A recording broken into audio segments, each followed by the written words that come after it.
Ora, vamos lá ver se agora é desta. Agora, agora sim. Agora vai ter que ser esta. Vai ter que ser esta. Ora bem. Já voltei a entrar.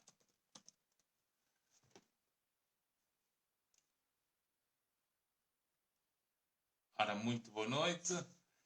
Estamos aqui com um problema de emissão, porque realmente já tínhamos começado a live com o nosso convidado, o Zé Luís Correia. Mas de facto, agora sim. Agora eu acho que é o terceiro aparelho que agora vai ter que dar, não é? Ora, deixa cá ver. Está difícil, está sim, senhor Jacinta. Alô, alô? Estou, estou aqui Agora, ainda. agora, agora espero que sim, porque este é o terceiro aparelho. Portanto, já fui buscar outro telemóvel para ver se este dá. O problema é daí ou é daqui, não sabes?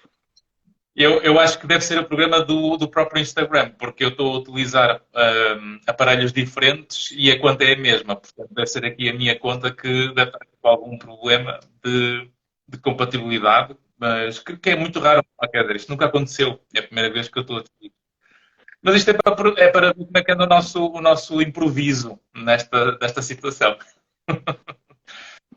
Mas pronto, mas dizias há pouco, portanto, começaste a escrever na adolescência como uma forma de lidares com o que estava a acontecer, com o que poderias ter feito, com o que aconteceu efetivamente, com o que é que poderias ter dito. E curiosamente, o journaling, que é uma expressão que se usa muito na área também de intervenção clínica, que é a recomendação por escrever um diário. O diário é altamente terapêutico. Quem não faz diário geralmente tem menos consciência dos seus problemas e aumenta sempre o risco de ter mais sofrimento, porque não dá tanto sentido ao sofrimento. Ou seja, achas que é importante a escrita como uma ferramenta para lidar com as dores e o sofrimento do crescimento, por exemplo, na adolescência e no início da idade adulta? Sim, e sobretudo permite uma autorreflexão ehm, para nos conhecermos melhor e para sabermos porque é que reagimos assim naquela situação e não reagimos de uma maneira que talvez tínhamos previsto, mas não aconteceu, e serve sobretudo para nos conhecermos melhor. E é isso que nos permite crescer, não é? Para lidar com os problemas, com as dores de crescimento, também, claro, obviamente.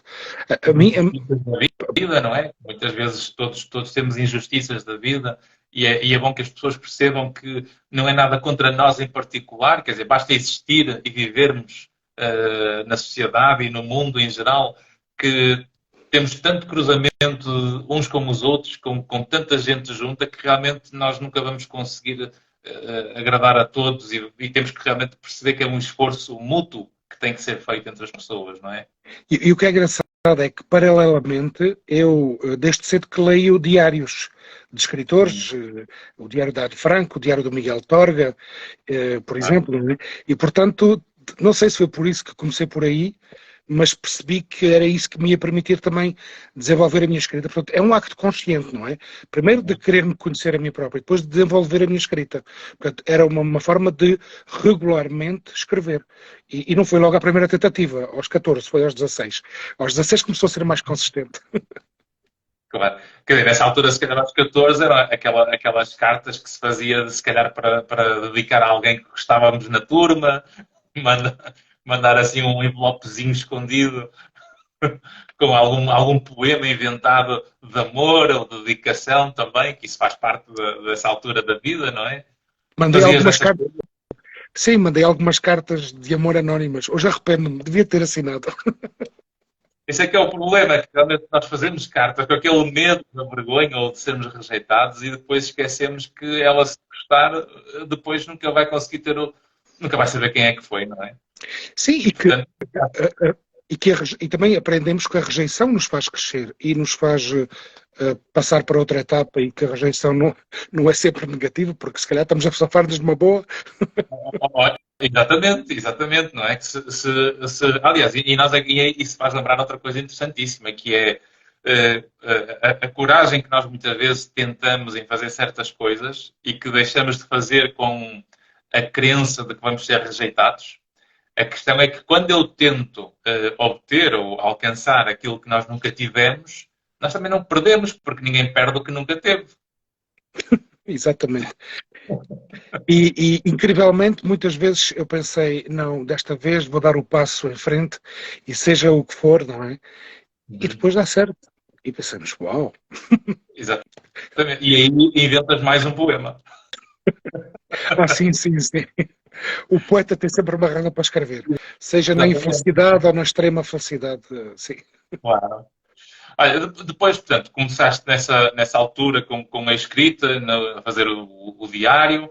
Depois, como é que tu chegas ao jornalismo e como é que é escrever numa perspectiva do jornalista e qual é a grande diferença quando entramos na poesia? É assim, eu percebi que o meu futuro estava na escrita. Fosse com que projeção fosse, eu queria escrever e, portanto, também foi aos 16 que, em conversa com amigos, me convidaram para integrar uma equipa de uma rádio. E o jornalismo foi essa porta, não é? Eu já fazia parte da equipa do jornal da escola também, porque já era o amor pela escrita, não é? E foi assim que entrei no jornalismo. Depois, mais tarde, formei-me e integrei depois das redações das rádios, depois do jornalismo radiofónico, integrei também um jornal, não é? O semanário. Aliás, era mensal e passou a ser semanário. Agora, a escrita jornalística é completamente diferente, não é? Há os factos, é uma escrita analítica, é uma escrita objetiva, e é uma escrita completamente diferente. E depois, claro, há várias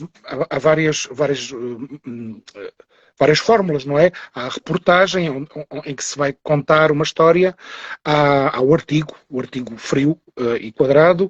Como é que tu vês esse jornalismo hoje, em que já começamos a ter aqui não esse esforço de neutralidade, porque ao fim e ao cabo o papel do jornalista tem que ter esse esforço de neutralidade, mas quase que já começamos a notar clubes jornalísticos, não é? Isto não achas que prejudica a imprensa ou que prejudica o próprio jornalismo e a forma como é o papel, que é informar para depois as pessoas estarem mais informadas para tomarem melhores decisões nas suas vidas? Há uma diferença entre os jornalistas e os jornaleiros, não é? É assim, eu não me importo de uma reportagem ou de um artigo opinativo se estiver claramente identificado como opinião e não como notícia, não é? Agora, tem que estar devidamente identificado enquanto tal. Agora, o jornalista está ali para interpretar e descodificar digamos, a notícia, o que está a acontecer, o acontecimento. Está ali para descrever e para explicar o que é que está em causa, porque muitas vezes, e sobretudo se é política, o jargão político, as pessoas perdem-se, não é? O papel do jornalista é descodificar, é interpretar, é explicar. Agora, quando vai para o opinativo, eu não estou contra, mas tem que ser identificado. Agora, o que eu realmente vejo é que há uma deriva, é os tais tudólogos que vão à televisão e tanto podem falar do Berlinde, dos miúdos que estão a jogar Berlinde, como também falam da alta política do Putin, eles sabem tudo sobre tudo, não é? Ou então um senhor que era comentador e hoje é presidente, que dizia assim muito, que quando não tinha tempo só lia 17 livros por fim de semana, portanto... São os tais tudólogos, não é? E hoje temos um tudólogo como presidente. Ele opinava e opina, sobretudo. Sim. Pois, mas aí é que está.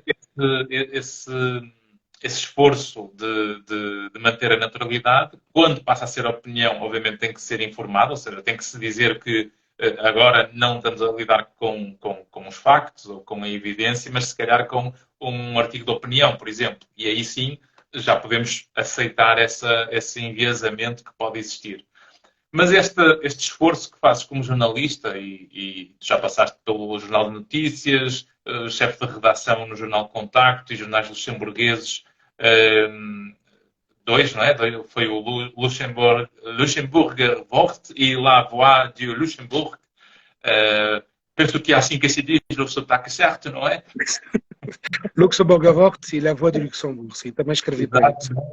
depois correspondente da agência Lusa também, colunista do Bom Dia já desde 2017, do Lux 24, da região sul no Algarve também desde 2020, desde 2018 também és consultor de comunicação, porque é importante quem quer ter, por exemplo, vida pública ou quer ser alguma atividade ligada às relações públicas ou a imprensa, realmente poder ter o apoio de alguém que tenha experiência nesta área.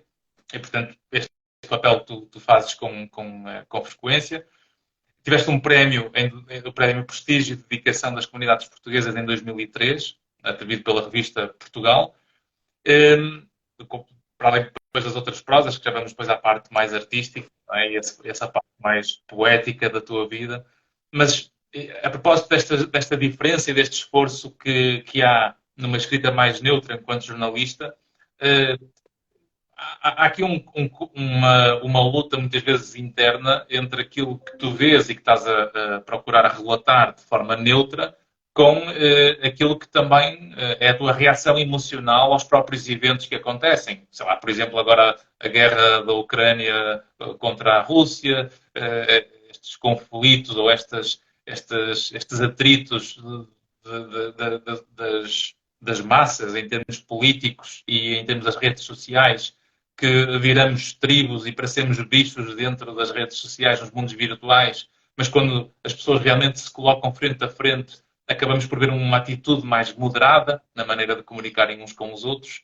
Como é que tu olhas um bocadinho para esta evolução que ao longo da tua carreira tens visto, principalmente desde que apareceram as redes sociais? As redes sociais vieram trazer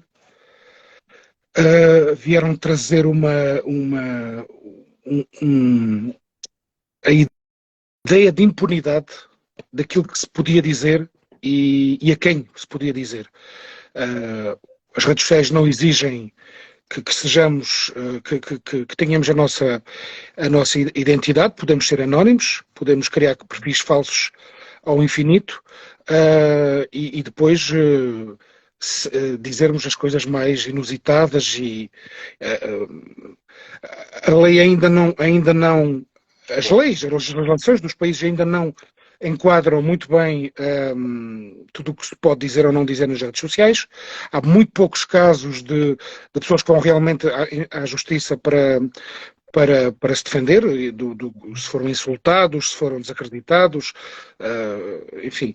Há um caso agora recente na imprensa portuguesa, de um jornaleiro, que diz mal da imagem das mulheres na televisão, quer dizer, mas de forma muito grosseira. Esse tipo de jornalismo não é jornalismo e tem que ser repudiado e tem que ser punido, porque realmente uma linguagem dessas num jornal público e numa civilização como a atual é algo que não deve ter esta aceitação quase que cega, como hoje em dia nós vemos também nas redes sociais. Isto é conversa de um bêbado numa taberna e que, por aquele senhor ser jornalista, pode estar no Correio da Manhã, não é? Mas aquilo nem sequer é conversa de taberna. Eu acho que uma conversa de taberna entre bêbados teria um pouco mais de nível. Agora é preciso que eu diga também que, vou dizer uma coisa que se calhar vai chocar muita gente, mas eu neste momento eu não vejo telejornais portugueses de nenhum canal. Porque considero que não é jornalismo. Um telejornal que dura 2 horas não é um telejornal. Para isso eu tenho a RTP3, não é? E vejo os canais de informação. E estar notícias que seriam em qualquer outro telejornal do mundo e de qualquer país do mundo durariam 2 ou 3 minutos com uma peça jornalística pelo meio. Em Portugal esticam e dura 15 minutos e voltam a falar e a fazer reagir até o vizinho do lado que não viu nada. Isto para mim não é jornalismo. Portanto, para a minha saúde mental, para a minha sanidade mental, eu já há alguns anos, e não sou o único, eu não sou o único jornalista que não vê telejornais portugueses. Esse ponto é um ponto importantíssimo, não é? Porque realmente é sabido que o excesso de exposição a notícias desnecessárias, mastigadas, inúteis, que muitas vezes aparecem, e a saturação da quantidade de tempo que se passa em exposição às mesmas coisas constantemente, isto degrada a saúde mental.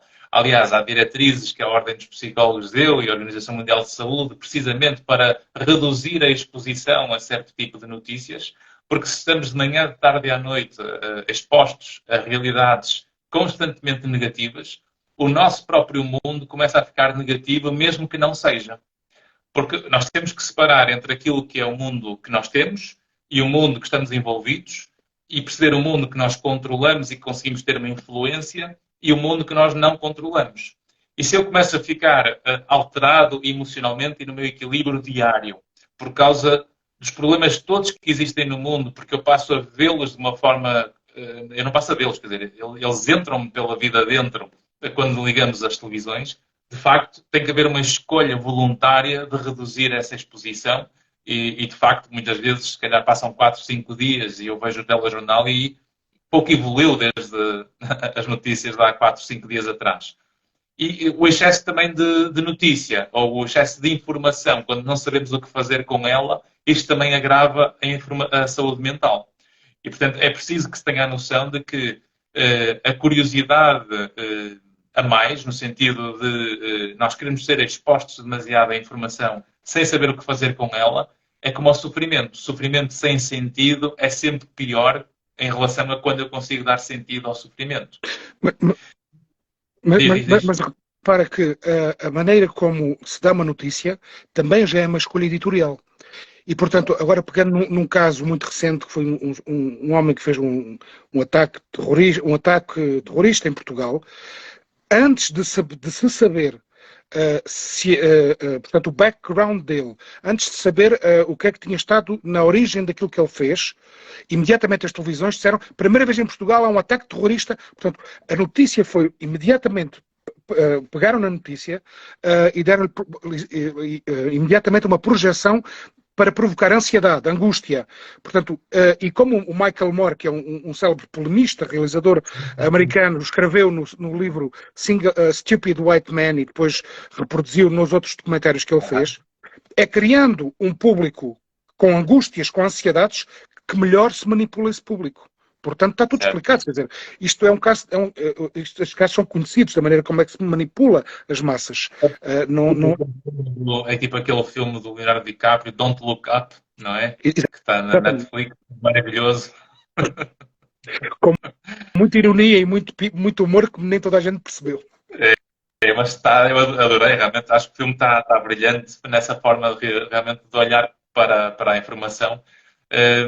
E depois, com esta gestão da informação do mundo real, não querendo desligar do mundo, porque ao fim e ao cabo o mundo existe e nós não podemos negar a evidência do mundo que temos, mas nós precisamos realmente saber cuidar de nós perante essas mesmas realidades.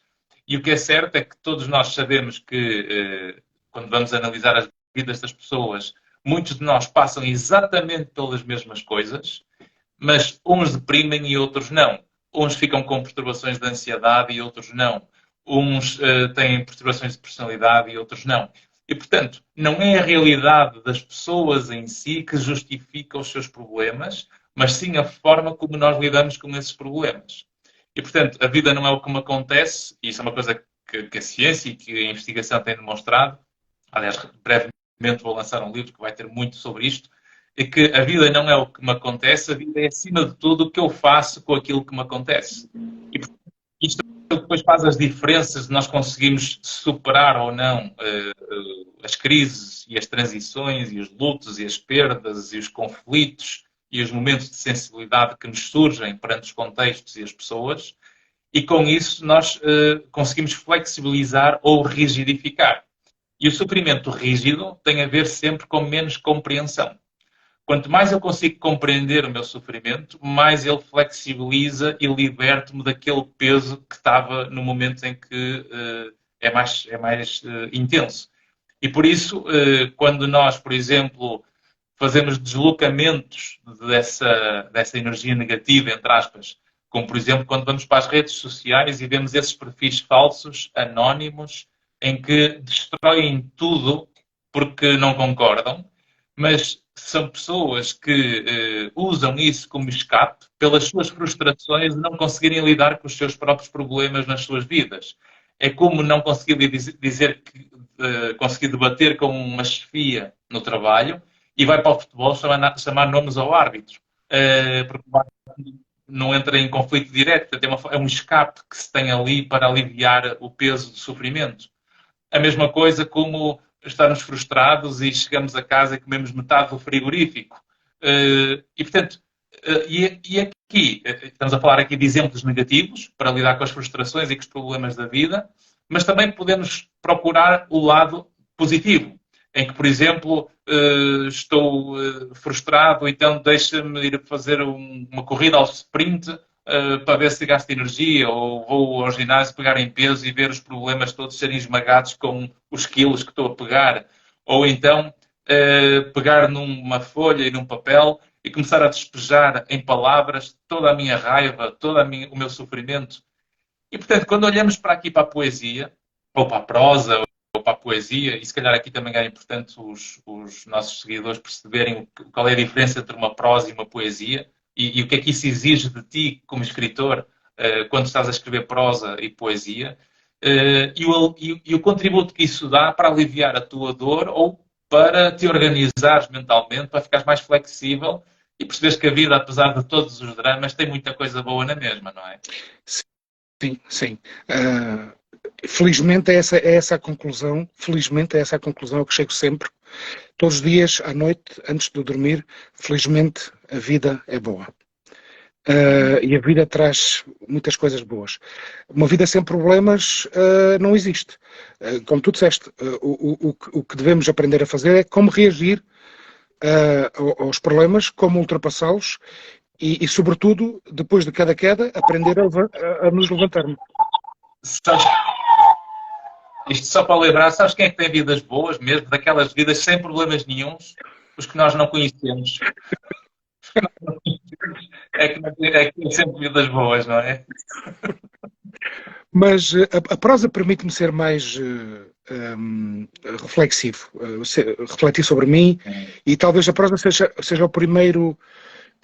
Eu reparo que muitas vezes escrevo algo em prosa e depois digamos que o barro é a prosa, e muitas vezes fica em prosa, e depois, por vezes, quero trabalhar aquilo melhor e vou transformar o barro da prosa em poesia, ou vou reutilizar certas ideias, porque a poesia, para mim, já é mais o diamante, já é a coisa mais esculpida, mais trabalhada, e porventura vou tirar as rugosidades e quero deixar apenas o essencial. Uhum. Ou seja, é quase como uma espécie de rascunho na prosa e depois o trabalho feito, concluído, não é? Sim, exato. É a arte de trabalhar na prosa para depois evoluir na poesia. Não é? Quando consegues pôr a poesia. Sim, por vezes acontece. Ora, não é sistemático, mas eu reparo que escrevo em prosa certas coisas e outras escrevo em poesia diretamente. Eu tenho aqui um pequeno texto, não sei se é prosa, não sei se temos tempo. Era o desafio que eu gostava de colocar, portanto, era a surpresa que queremos dar aos nossos seguidores, uma prosa tua, ou uma poesia, não sei, qual é que vais dar agora?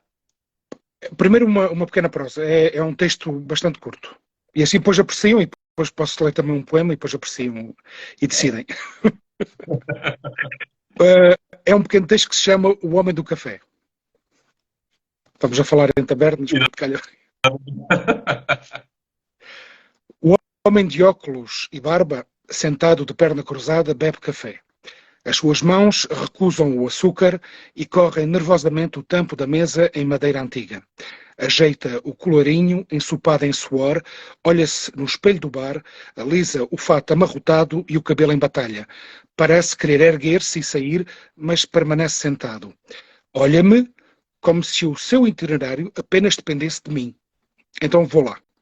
Enfrento e digo-lhe, vai? Fita-me como se não entendesse. Um nada preocupado e encolhe os ombros. E eu digo-lhe, vai? Quase grito, fosse ele surdo. Vai, sai daqui, estás à espera de quê? Ele sorri desajeitadamente e encolhe os ombros novamente. Achas-me graça, ó idiota? Enfureço. Chego-me a ele, pego-lhe num braço, violentamente levanto como uma marioneta e arrasto-o até à porta. Vá, sai, vai-te! Perscruta-me, intrigado, sem animosidade, com ar de asno, fica especado na soleira da porta, olhando-me. Olhos nos olhos, sinto uma tontura, como se ele me possuísse. De onde está, sem se mover, puxou-me até o seu lugar. Olho, mas já não sei o que é que vejo. A mim, ao espelho. Reconheço-me, enfim.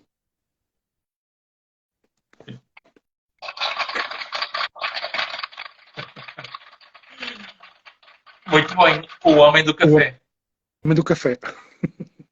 Ou seja, o que é que isto representa? Que, ao fim e ao cabo, nós quando olhamos para o mundo, quando vemos os outros, quando falamos das nossas dores, do nosso sofrimento, reclamamos de tudo e de todos, muitas vezes à nossa volta, se calhar nós temos muito de nós naquilo que criticamos, não é?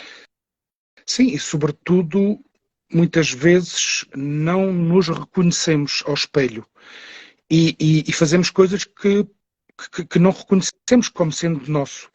E muitas vezes isto também é para falar dos actos que não temos coragem de fazer, ou as palavras que não temos coragem, ou as atitudes que não temos coragem de assumir, e tem a ver com isso. Pois, aliás, é uma coisa que é importante a propósito dessas atitudes que nós muitas vezes não conseguimos ter e que na escrita é uma forma quase que de compensar o que nós não fizemos, não é? Portanto, para libertarmos dessa frustração, uma coisa que sabemos é que conflito adiado é conflito agravado. E por isso, quanto mais nós não conseguimos articular as palavras para conseguir dizer o que nos dói e o que nos magoa, com uma aceitação de que vamos dizer coisas que o outro se calhar não concorda ou que é diferente daquilo que nós pensamos. E hoje isto está a ser um grande problema na maior parte dos casais, nas relações, nas famílias, nos trabalhos, na sociedade civil em geral. Porque realmente se nós não conseguimos conversar dos nossos pontos de vista diferentes, nós não conseguimos realmente nos tornarmos saudáveis e maduros na relação uns com os outros. Portanto, torna-se uma toxicidade funcional social. Eu tenho um filho que tem 9 anos e então, por vezes, para lhe explicar algo, tenho que procurar ferramentas e ser bastante pedagógico. E um dia eu expliquei-lhe, eu posso estar a dizer algo que é verdade, tu dizeres algo que parece o contrário, mas também estás a dizer uma verdade. E ele não percebia esse conceito. E então eu desenhei-lhe o número 69 num papel, ele estava do outro lado da mesa, eu estava deste lado, e desenhei o número 6. Desenhei o número 6 e disse-lhe, que número é que está aqui no papel? E ele disse-me, 9. Eu disse, não, está 6. Qual de nós está a mentir? Nenhum dos dois. Portanto, ele já percebeu que às vezes simplesmente é conversarmos, porque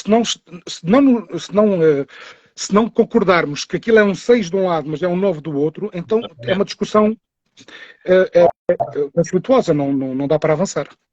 Sim, e isso acaba é um excelente exemplo, porque realmente nós temos que nos colocar nos sapatos do outro para perceber o outro prisma e conseguimos perceber qual é a outra forma de olhar para as mesmas coisas. E para além disso, quando realmente já entendemos o lugar do outro e temos opiniões diferentes na mesma, eu, por exemplo, com o meu filho, também de 9 anos, eu digo-lhe sempre, eu posso estar aqui a dar-te estas referências, que são aquelas que eu acho que são as ideais, porque é uma das regras que nós devemos ter como pais, não tínhamos medo de educar os filhos com as nossas referências, portanto, temos que gostar dos filhos pelo que eles são, da forma como nós temos o nosso sistema familiar, porque, de facto, nós começamos a ter medo de educar, a ter medo de dar referências, o mundo vai fazer isso com os nossos filhos. E, portanto, quanto mais contextos ele tiver expostos, mais vão-lhe dar outras referências, e ele deixa de ter um porto de abrigo ou uma segurança âncora que lhe sirva de foco e de referência para fazer igual ou fazer diferente. Mas cresce com a referência. E isto é fundamental na educação. E o que nós mais vemos, por exemplo, na prática clínica, enquanto psicólogo, eu vejo muitos pais com medo de educar os filhos a achar que estão a ser preconceituosos ou que estão a atrofiar o desenvolvimento, ou como se o filho já tivesse quase que já soubesse tudo na vida e já só fosse capaz de decidir tudo por ele, quando nós somos a espécie que mais depende de terceiros para conseguir criar autonomia e independência. E, portanto, nós precisamos urgentemente de referências e de valores e de crenças na educação, não como preconceito, porque isso é quase que punir se não for como nós dizemos, mas como referência para eu depois fazer igual, ou eu depois, começando a ter a minha cabeça própria, faço diferente daquilo que os meus pais me disseram. Mas essa referência é uma âncora, é o que serve de porto de abrigo, é o de aconchego. Eu sei que ali eles deram o melhor que podiam com aquelas referências.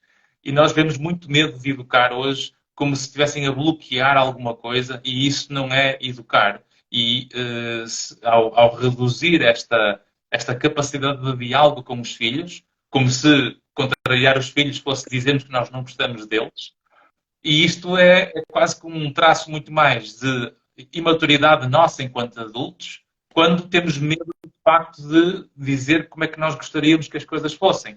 Porque este medo que existe acentuado hoje leva a muito mais insegurança na adolescência e a vermos jovens muito mais perdidos por falta de referências ou de orientação de quem gosta efetivamente dele.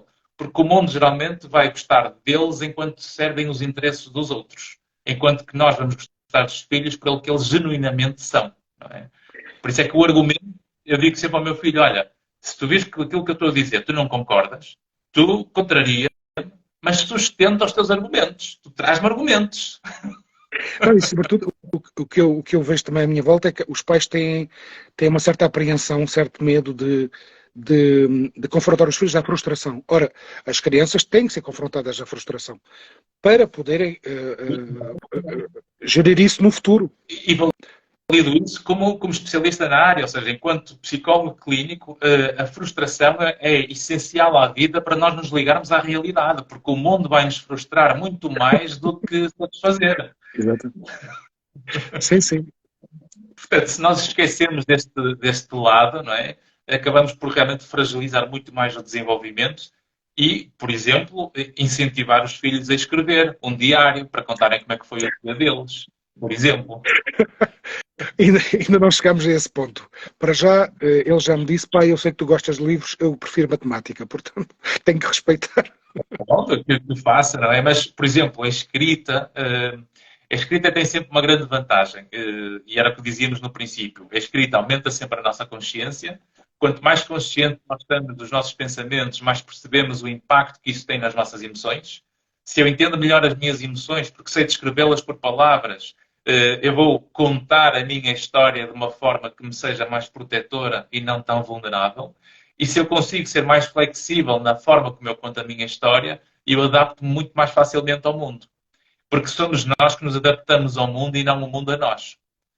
E hoje em dia tem muita lógica que eu vejo, infelizmente, muitos jovens que vão, por exemplo, em entrevistas de emprego, falar muito, primeiro about me, then about myself, e depois I.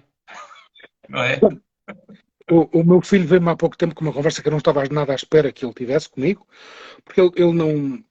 Temos poucas conversas sobre a atualidade e, portanto, quando ele faz perguntas, eu respondo. Ora, ele vê que eu consumo notícias, não é? Mas não estamos a conversar sobre isso. E um dia ele disse-me, mas porquê é que está toda a gente contra a Rússia? A Rússia só está a defender. Eu disse-lhe, quem é que tiveste essa conversa com quem? Com um amigo na escola, ele diz que a Rússia só está a defender. E eu disse, então vamos pegar neste exemplo. Aquele rapazinho que te fazia bullying no ano passado, se calhar ele só fazia bullying porque ele próprio estava sozinho na vida dele, ou tinha medo que os outros, tinha medo dos outros, e por isso fazia bullying. Se calhar a Rússia é a mesma coisa, não achas? Achas que é isso? Eu disse, olha, é uma possível explicação. Não é? É aquilo que depois faz assim umas ideias na cabeça deles. Porque, quer dizer, eu não falei com ele sobre a Rússia, de repente ele faz-me perguntas, eu respondo, não é? Mas claro. Nem sempre é fácil. E uma das coisas que importa é que realmente a escrita traz essa vantagem e o tempo que é preciso ter para nós conversarmos. Porque para nós conseguirmos entrar numa conversa mais aberta, mais fluida, é preciso dar tempo na relação com quem se quer, não é? Com os filhos, com os amigos, com os colegas. Porque sem tempo, ou se estamos a falar um com o outro e estamos o tempo todo a olhar para os telemóveis ou basicamente a dizer ao outro, não é assim tão importante para eu estar a pensar, de facto, em estar aí contigo naquele momento, porque é esses instantes de vida que estamos juntos uns com os outros que importa ter para nós articularmos o que pensamos. E essa a escrita que depois é feita, que podemos fazer nos diários, nas prosas, nas poesias, serve muito para nós conseguirmos melhorar a nossa capacidade articulatória quando estivermos a funcionar no mundo real. Porque quem escreve melhora sempre a narração e a argumentação, certo? Sim, pois, quem escreve depois tem mais também facilidade a explicar aquilo que está a sentir, o que está a pensar e depois também transformá-lo em palavras, não é? No discurso oral. Agora, por exemplo, mais uma vez com o meu filho, eu tento sempre que haja pelo menos 2 refeições, que é neste caso o pequeno almoço e o jantar, em que não há televisões e não há ecrãs, estamos um em frente ao outro e falamos um com o outro sobre o dia, sobre o que aconteceu, ou enfim, e só há um único dia em que é o dia é o serão cinema, é o serão pizza, é pizza e cinema. Ok, então aí podemos ter um ecrã, mas é o único dia. O resto é refeições sem ecrãs. Então, e aí falamos. E aí... Então essa recomendação merece um sim, yes, não é? Porque realmente, clinicamente, isso é mesmo aconselhado. Todos os que nos estão a ver, se não protegem tempo sem tecnologia com os filhos, a saúde mental dos filhos agrava-se, a vulnerabilidade e passa a ser doença mental mais tarde. Um estudo recente mostra que, desde 2010 para agora, a quantidade de horas que se passa nas redes sociais ou no telemóvel agrava a saúde mental dos jovens a partir dos 10 anos de uma forma muito significativa. E por isso nós devemos ter um tempo sem a tecnologia, porque é no mundo real que nós aprendemos a funcionar uns com os outros, não é no mundo virtual. E isso depois leva ao desenvolvimento do FOMO, que é o Fear of Missing Out, que são aqueles jovens que, se não tiverem sinal wireless, já entram quase que num ataque de pânico ou em perturbações de ansiedade significativas e que depois destroem a casa ou fazem chantagem emocional que ou me dão a internet ou então eu corto-me, eu tiro mais notas, o que for. Chegamos ao ponto de ver estes extremos. E por isso, de um ponto de vista do desenvolvimento, a escrita e o tempo de conversa com quem se gosta é fundamental para desenvolver isso. E a propósito disso, e porque o nosso tempo também voa, há pouco falaste-nos uma prosa. Sim. E se calhar eu agora propunha-te um diamante, que era a poesia, não é? Então tenho aqui uma que se adapta ao tema de hoje, porque se chama Indigência Poética ou Autodiagnóstico Psicopoético do Autor de Uma Noite de Náusea. Bom, ok, gosto do nome, só pelo título já estou curioso. Quão fútil me parece por vezes a vida, que à minha volta construo. Quantas horas gastas a não escrever, de que vale passar os dias a desejar escrever e não o fazer? Fugir do lápis intimidado pelo traço que temo indelével. Vou só aqui.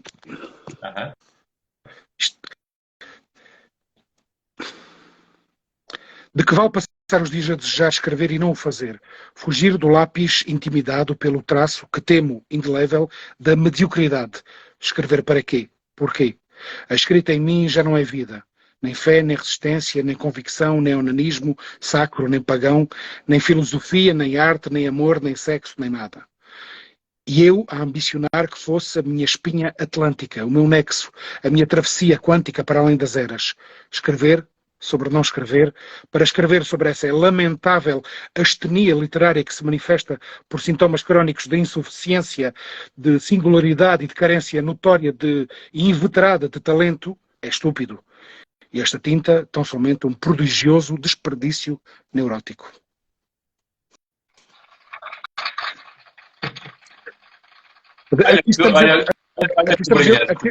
Aqui estamos em plena autoanálise, não é? Quase psicanálise. Sim, não é patética, e é brilhante, não é?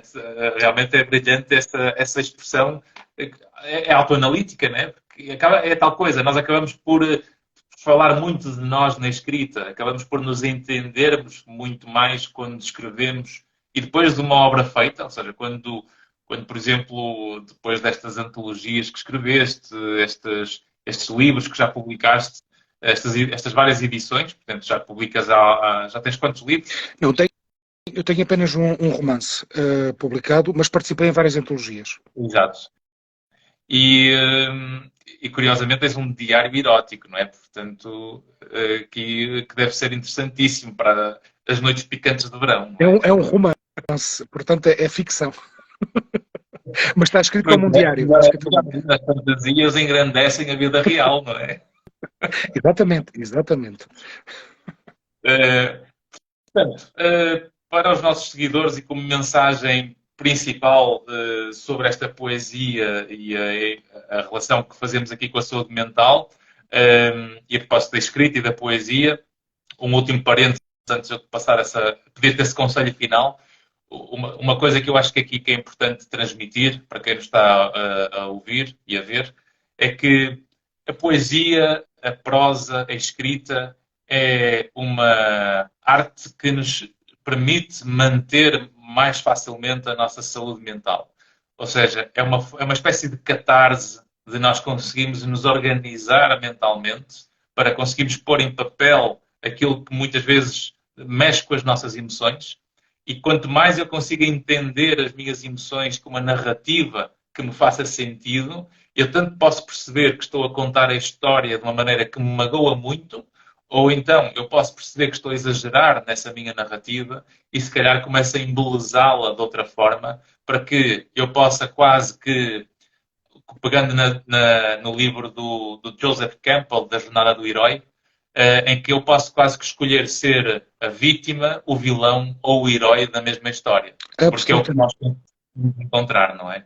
Absolutamente. Eu com o primeiro romance, o que é os Cadernos do Gaspar, que é o tal diário erótico, escrevo como se fosse um diário, mas criei aí um anti-herói, porque logo nas primeiras páginas eu tenho muitos leitores e leitoras que me disseram que desistiram do livro porque detestaram logo a personagem e portanto não estavam para aguentar aquele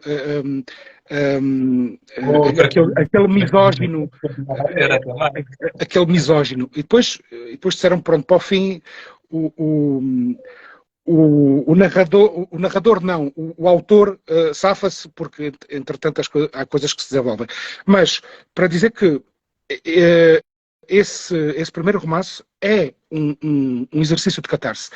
E eu até vou mais longe, eu até lhe chamo exorcismo, porque há coisas que eu precisava de tirar cá para fora e transformá-lo de maneira a que fosse ficção, não é?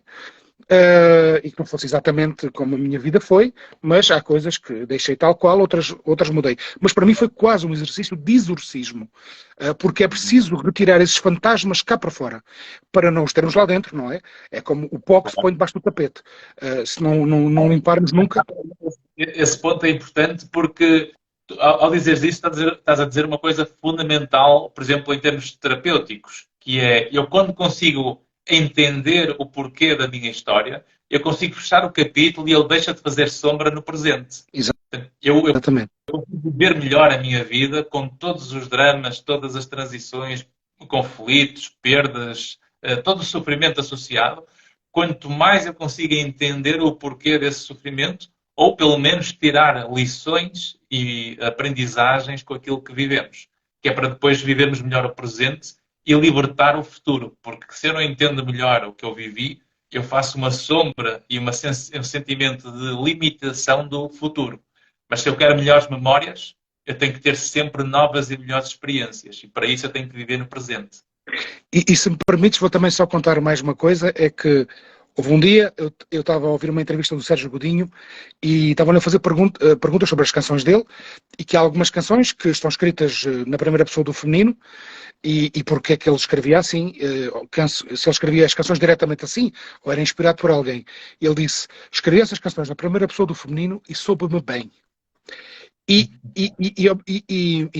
nessa altura eu senti que também devia escrever certos textos na primeira pessoa do feminino, porque tinha essas histórias em mim, só que estava a reprimi-las e não queria ouvir essas vozes. E, a partir de um certo momento, comecei a deixar essas vozes falarem, é por isso também falo de exorcismo, e para não ficar esquizofrénico, escrevi esses poemas, são sobretudo poemas, na primeira pessoa do feminino, e hoje assumo-as completamente. São coisas que eu precisava de exprimir daquela maneira. E isso é bom porque realmente isso só mostra que nós somos inteiros e nós precisamos dessas metáforas e dessas identidades com várias vozes e várias perspectivas da nossa vida, porque é quando nós conseguimos entender isso que nós conseguimos funcionar melhor no mundo.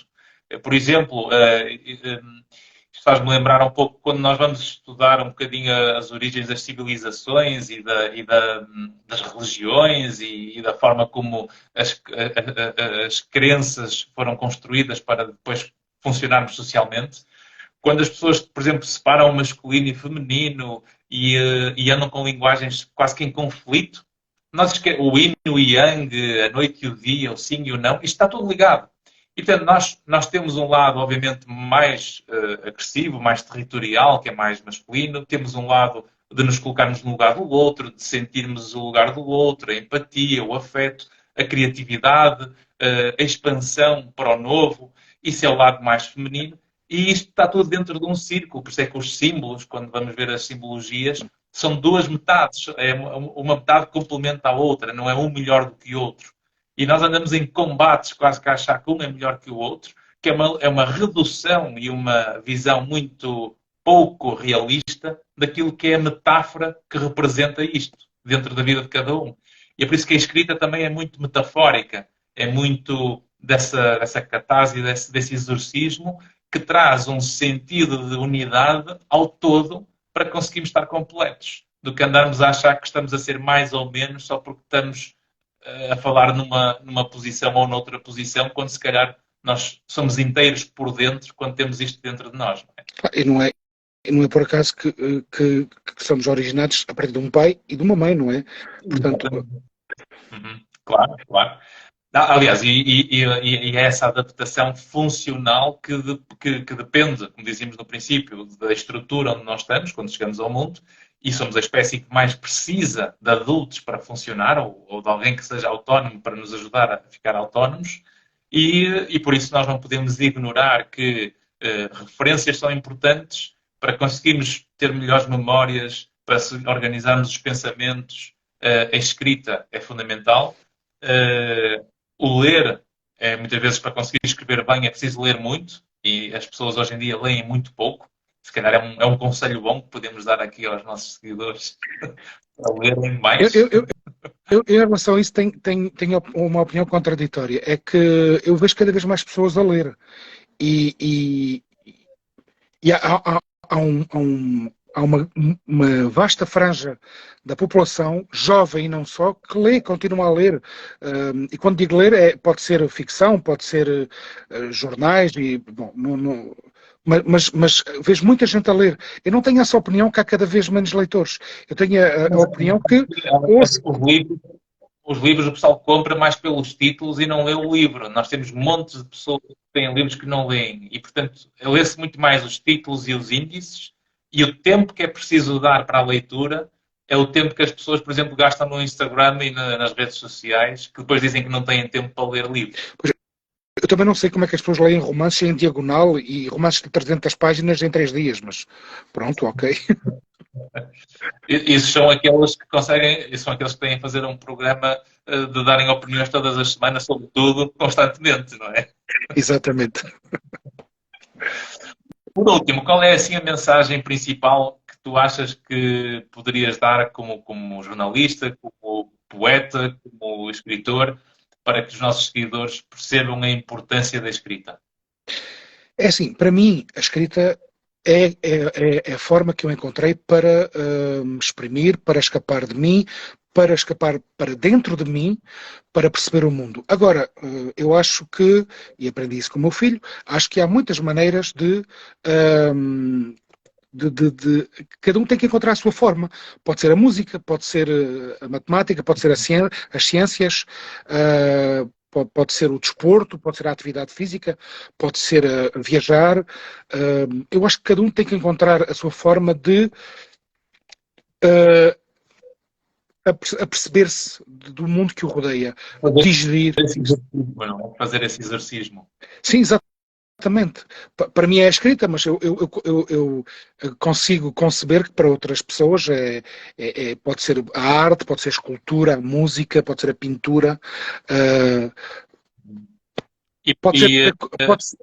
pode ser a culinária, pode ser inventar novos pratos. Portanto, esta mensagem que tu deixas no final é importantíssima e reforço que é, muito provavelmente, muita gente não sabe muito bem o que é que encaixa com ela e, portanto, ainda não descobriu propriamente o que é que funciona. E o melhor conselho que posso dizer, enquanto psicólogo, é que façam experiências.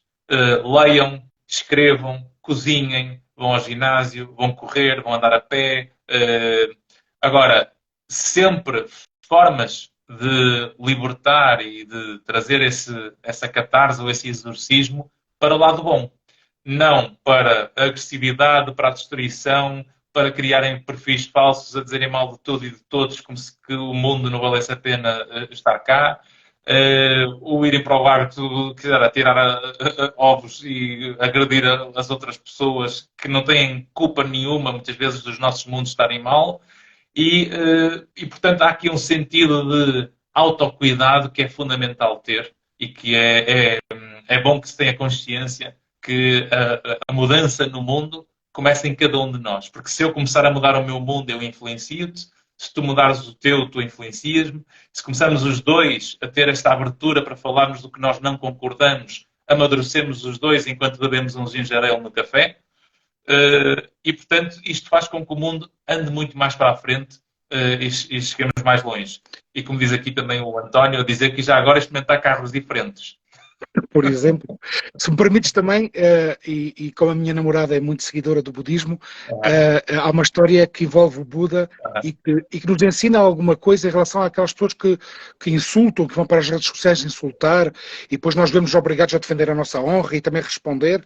Então, a história o Buda estava a falar para um grupo de pessoas e havia alguém lá atrás sempre a insultá-lo, a mandá-lo para aqui, a mandá-lo para ali, a insultá-lo, e o Buda não reagia, continuava a falar com o grupo de pessoas, e no fim, quando ele acabou o que estava a dizer, o rapaz aproximou-se e disse: então, mas eu estou a insultar-te desde há bocado e tu não reages, porquê?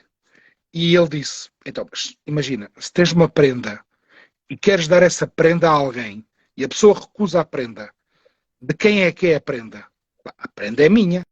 Pronto. O veneno que me estavas a querer enviar ficou para ti. Exatamente. É isso mesmo. Brilhante. Acho que há uma coisa a aprender com isto. Exatamente, mas é isso mesmo. E, portanto, porquê é que eu hei de reagir a uma prenda que não é minha, não é? Exatamente.